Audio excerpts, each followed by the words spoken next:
Greetings, beloveds. Welcome to my conversation about parallels and portals, sinners, and parable of the sower, as well as beloved Zora Neale Hurston. So thank you so much for tuning in. I am Tanya Melendez, founder of Chart and Soul Astrology, human design mentor, and award-winning psychic medium. So when I saw Sinners, it's been almost a month now, and I did one video on it, and I've been, again, just digesting, hearing other things, looking at different things, really diving into what it meant, what it brought up for me. And of course, I have also even already pre-ordered it. But why I wanted to talk about this is a few things that people might not be realizing with the success and the phenomenon that is now the movie, and even the creator, producer, director, Mr. Coogler, who has not only brought us this gem, but also Black Panther. But I don't want to get on that. So thank you so much for tuning in. Again, I am so grateful. I love talking about these things and bringing in the parallels. So let's dive right in. What I wanted to share about Sinners, first of all, is one of the things that I haven't seen anybody really talking about, and that is the astrology of Sinners. Yes, the astrology. As an astrologist, an intuitive astrologist, this is why I was able to tie these parallels with the Parable of the Sower book with Octavia Butler, who we're going to talk about her astrology in just a minute, as well as Zora Neale Hurston. But I don't want to get off topic, so let me stay on this. So Sinners was born into the world on April 17th in Australia. I don't have the birth time, but on that day, let me just tell you, it was a day of power. And when I say a day of power, I really mean it, because the sun was in Aries at 27 degrees. And when it is at the end like that, it is it is a reclamation. And with that Aries sun, this was meant to embody change, to ignite change, and lead us to a different understanding, because 27 degree is like a fated master spiritual strength. I know, because my sun and moon are both in 28 and 29 degrees, so I get it. And because this is also connected, it thrives on passion and action and independence. And we saw that very strongly throughout the film. The next, and this is what I really want to dive into, the lunar landscape of the film, is the Scorpio moon. Yes, so on that day, April 17, 2025, the moon was in Scorpio. And this speaks to the emotional undercurrent of the movie, which is why most of us were so drawn to it, and people went back 2 and 3 times, because Scorpio is the energy of transformation, of death, and of rebirth. And if Mr. Coogler timed it correctly, he knew exactly that this Scorpio energy would break out and bust out so much for so many people and hit them in such a deep place. But it doesn't stop there, because also with the film, Mercury is and Chiron, both the wounded healer, are also both in Aries. And so this is quick and sharp, and this is communicating. And many of us, again, would have never gone to see a horror movie. I know I would have never gone to see a horror movie, but there is something with this wounded healer aspect in Aries, as well as that Aries sun and that Mercury as well. And then the Venus and Jupiter and Gemini. So again, this was about creativity, curiosity, and cosmic communication. We saw all the undercurrents, the stories, that energy of Jupiter, again, that expansion. So many of us watched this movie at this time, when this was such a powerful time for us to watch a movie like this. And then the last thing I want to share with you, because of course there's going to be a few more things, but well, I'll just share it a little bit more. So Mars was in Cancer, and so this was again why it had so much family rootedness. And I should tell you that Mr. Michael B. Jordan himself is actually an Aquarius with a Cancer moon. So this is why I was so connected again to this energy, because I have a Cancer moon. And Octavia Butler, who I'll talk about in just a moment, is also a Cancer moon, or a Cancer sun, and a Cancer ascendant like myself as well. But let me get back to sinners. So that Mars in Cancer, again, was about spiritual work, the sacred spiritual warrior. So then we also have Saturn in Pisces and Pluto in Aquarius. And so this is again about dismantling. So do you see how the astrology of sinners had to be at work and at play? Because this is why it is so wildly successful. And as of the Scorpio full moon, which was just on May 12th, the movie has grossed over $300 million worldwide, because more than likely as well, he was really paying attention. The North Node is in Aries, the South Node is in Libra. So there is this soul contract that many of us realized, again, in many of the different scenes of the movie, that reckoning from that night to that morning, and you know, that Sunday morning. I don't want to give any details for people who have not seen the film. And so then the last thing that I want to leave you with, which again is definitely how I know that somebody was doing the astrology. The Lilith is in Scorpio.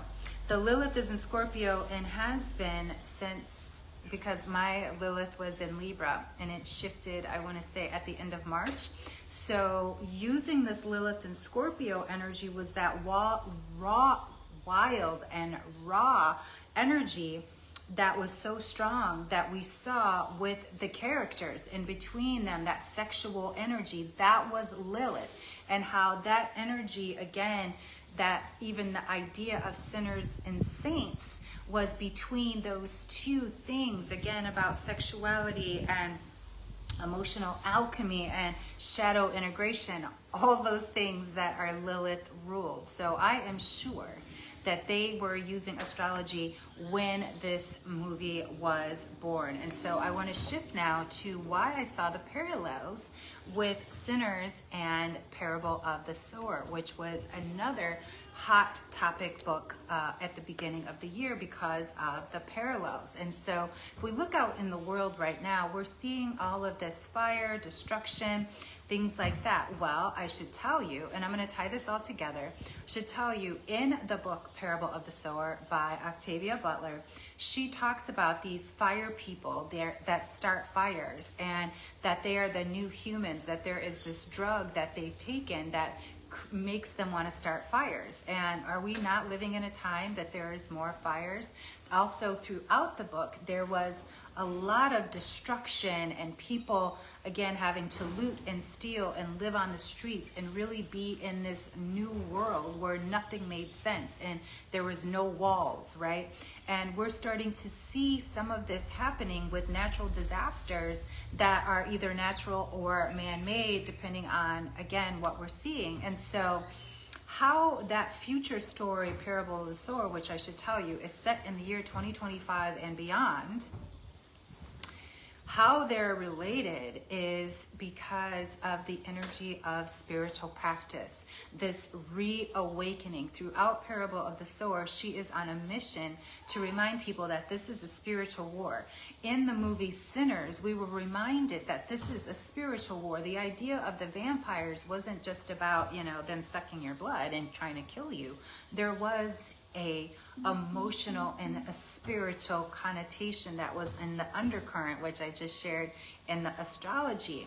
And so there's this reemergence, this reawakening of African spiritual practices and, you know, African religious spirituality, such as hoodoo and voodoo and Ifa.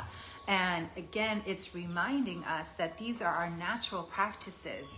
And in Parable of the Sower, she calls it earth seed. And so again, there is this energy around us starting something from the ground up, starting again new, that sun and moon energy that we saw again throughout the film. And so I want to take it even a deeper step by letting you know, as I shared and hinted, that Octavia Butler is not only a Cancer sun, she also has a Cancer ascendant. So she's a double Cancer like myself. And so she has a Leo moon. So she knew, again, I haven't looked deep at her chart, but I do know that there was this energy that her books would last long time, and leave a impact, an impression on all of us. And so this energy of reawakening our spiritual power, because we have to recognize by now that what is occurring on the outside really is a spiritual exchange. And then what I'm going to share about with Zora Neale Hurston, one of my favorite Shiro writers and spiritual guides. She wrote, most people don't know that later in life, many people think when Alice Walker found her manuscripts and found her headstone in southern Florida, you know, there was this story that she was destitute and desperate. And yes, she was not making, you know, what we would hope, you know, a woman in her upper age would be making. But to supplement her income, she would write horoscopes and astrology. So she is actually one of the first Black women to be published writing this kind of spiritual literature and spiritual connection, because she actually even wrote a book or an article in 1931 about hoodoo in America, which is again around the same time that parallels the energy that we saw in the film Sinners. And so when we think about what Zora Neale Hurston, you know, she was doing the research and really going to Black communities throughout the South and really getting involved into, in fact, I think she was almost to the point of initiation, if I remember correctly, in her practices of voodoo and hoodoo before she then went on her anthropological journey. But she did write that hoodoo in America because she was there and she witnessed, and we do have record that she participated in many different rituals. And so at that time, many of us were still using our spiritual practices to connect. It was through further years, and then the 50s and then the civil rights, then you know, that some of our things got pushed down and missionaries were sent to different parts to, again, Christianize and colonize the mind, body, and spirit of our religions. And I remember very clearly when I was a teenager, there was a movie that came out, and I know many people will know this one, Serpent and the Rainbow. When I saw that, I was like, oh my God, this stuff is wild and evil and crazy. And that's exactly what we were meant to, that was exactly what the film was made for. And so now as an adult and recognizing that, in fact, that is the natural medicine that I do most likely on my own anyway, that in fact is a natural African, you know, healing modalities, even going back to ancient Egypt, then there can be no wrong with what my people have done for generations, decades, and now centuries. And so when we put it all together, the energy of Sinners, very, very much like the energy of the other film, which was Black Panther. It was an ignitement. It was an initiation. This movie is a reawakening that it is okay for us to honor our ancestors, have that ancestral reverence, use our mojo bags, and all of that, as well as the astrology. And going back to the astrology, as I said, I am almost certain that the people who put this together, the universe of Sinners, I'm sure they had some astrology to know exactly when to launch this film, because you can see the impact that it's had on, you know, our communities, our culture out there in the world. You can see the impact that it's had at the bank and at the box office, and you can see the impact that it's had in a reawakening of our spiritual practices, which is exactly why Zora Neale Hurston did the anthropological work of understanding, going through, so she could understand and not be afraid of what she didn't know, like many of us do. And then our beloved sister Octavia Butler, then she used her creative mind to go into the future and share with us Parable of the Sower, to share with us again, your spiritual power is your true power. And so this is why I am so excited to share the Lunafesting 22-day activation. We know it takes 21 days to create a new habit. And so many of us have so many things ingrained in our brain that we don't know how to get out. But this is why, like when you first go to the gym, the first month is crucial. Because if you can't make it through the first month, you might not make it. And so that's why I'm so excited about this 22 days, because you can truly see yourself transform. You can see how learning to work with the cycles and seasons of the moon, just like they did in this movie Sinners, just like I do for every trip, for every interview, for every podcast. When I have something big to do, including my upcoming move, it's all based on the moon. I know exactly where the moon is at all times because it is so helpful. Not only because I'm a Cancer, but because we are emotional soul creatures. And this is why I want to share Lunafesting with you, so you can learn how to harness the moon energy, just like Ryan Coogler did, to create this phenomenon that is Sinners. And again, while anchoring yourself in spiritual power and in spiritual alignment with the universe. This isn't about reading a book. This is about connecting with your cosmic soul star. So I hope you've enjoyed this. If you want to join us again, please join us in our new Facebook community, the Cosmic Soul Club. Again, I will put that link in the bio. You can search it. It is a private club, a private group, and that is the Cosmic Soul Club. I will make sure to put that link in the comments for you, and you can get more of this cosmic goodness. But if you know you're ready to transform and to start a new habit and end an old one, join us. We kick off on 5/22. You know, 22 is my favorite number. And then we're going to go for 22 days. We're going to have a private chat on Telegram that's already popping with some, insights, because I want you to know what everybody else knows. I don't want to say everybody else, but what, so many people have done to support their life using astrology. So join us, join our Facebook community, the Cosmic Soul Club. And thank you for allowing me I haven't been on Facebook in so long. So this has been, I had to get myself in the camera right because it looks so different now. So thank you for hanging out with me. I send you love and light.